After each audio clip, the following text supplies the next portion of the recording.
Vipi wewe na kwenye mahindi sasa hivi? Sasa mjukuu, sawa?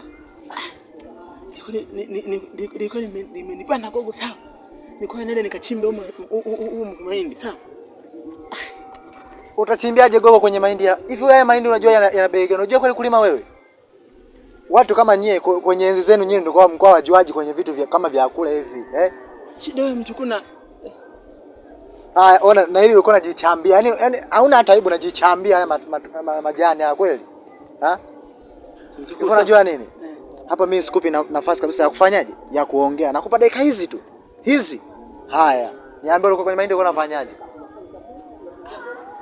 Bana na mjukuu bana anataka kuniaibisha, sawa? Wanataka kuniaibisha kabisa, sawa? Mimi nakwambia nilikuwa naenda kukata gogo, sawa? Nilikuwa ni bana, nilikuwa nahisi kama vile kuzimia, sawa? Unahisi kuzimia, ndio unaenda kuchimba kwenye mahindi ya watu, unachimba magogo ovyo ovyo tu bila taarifa, si ndio hivyo? Mjukuu, twende bana, watatukuta kwenye shamba. Shida sio twende, sasa cha kufanya wewe na kupeleka polisi moja kwa moja. Mjukuu. Hamna cha nini? Yaani ni polisi moja kwa moja. Sasa